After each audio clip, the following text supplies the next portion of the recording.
So welcome back. So if you're new, I'm Sunil. I'm a mechanical engineer based in UK. Today I'm going to talk about personal finance, or more specifically, the bad advice I hear on internet, or the advice I hear on internet which I disagree. So I'm sure you've been given fair amount of financial advice by a lot of people, including me at the moment. So these are my take on few things which I disagree, which others think is good advice. So number one is focus on saving. So focus on saving. So what's wrong about focus on saving? So historically, I think women tend to save more with recent studies and other things. So the women tend to save more compared to men taking a little more risk. So there is only a finite amount of money you can save, while the earnings could be infinite. So while I'm not asking you to be careless, but also what you don't want to be is about penny pinching.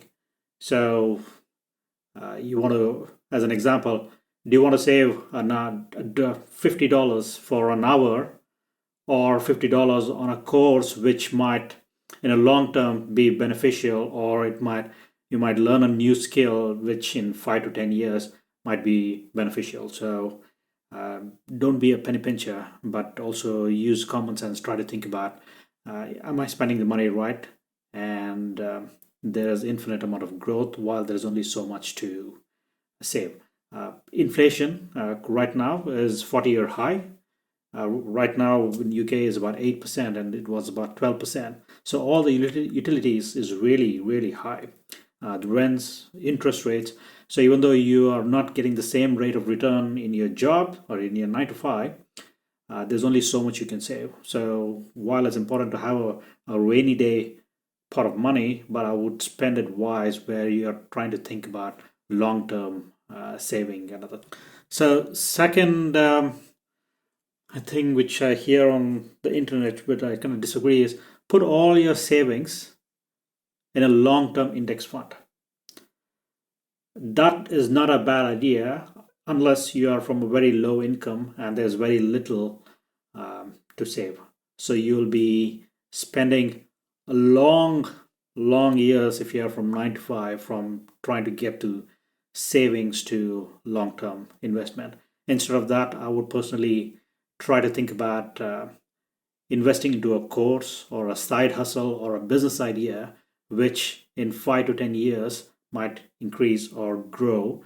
Or I'm going to take a course or do some switch to a different field where earning capacity is much more higher, especially when your income right now is going to be a lot lower in 5 to 10 years. So you want to do things which in 5 to 10 years is going to have a better or a bigger impact than trying to put a small amount into index funds, which you need to work for a very long time.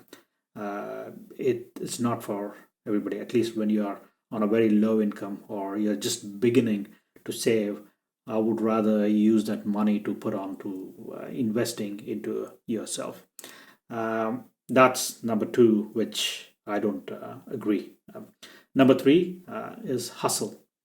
So you've been seeing hundreds of thousands of YouTube videos, TikTok, Instagram, and all the social media about constantly hustling. Hustle till you achieve it or till you get your a dream car or a dream house. It's work till you succeed. I tend to disagree. It should be more sprint when there is a creative flow or you are proactive or there is a certain idea you want to explore. You want to push as much as you possible, but also you want to pause, think, reflect, and then do it. How many hours you do and the speed you do is not important. It's the direction where you're going is more important than the speed and the number of hours. You could be completely burnt out, but not go in the right direction. So, as an example, your corner store, probably he works harder than Elon Musk. He works 18 to 20 years. Elon Musk, see where he is because he puts emphasis on the direction where he's going. He's very clear about it. While a local corner store, even though he might work harder than Elon Musk, is doing okay, but not as better as Elon Musk. Everybody's aspiring to do more. So that's number one. Second thing is your health. So the number one leading cause for all diseases increasing is stress. The studies have shown that across all the diseases, the stress is making a big impact on your health. So you have a limited amount of time you want to spend with your family. You got a 9 to 5. You want to take care of yourself and reduce the stress. You want to work on your side hustles while you can, but you need to prioritize, take care of your health, and try to reduce the stress. And that's my take. I'm a dad of two. They're young kids. For me, spending time with them is more important, while I'm still keeping an eye on and the direction and what I want to do in my life. So I'm trying to still do a little bit of side hustle when the kids are sleeping, do a 9 to 5, save, and then improve and invest into myself. So that's the number 3. So the other, you keep hearing one of the statements is read everything as much as you can. I don't agree with this particular statement.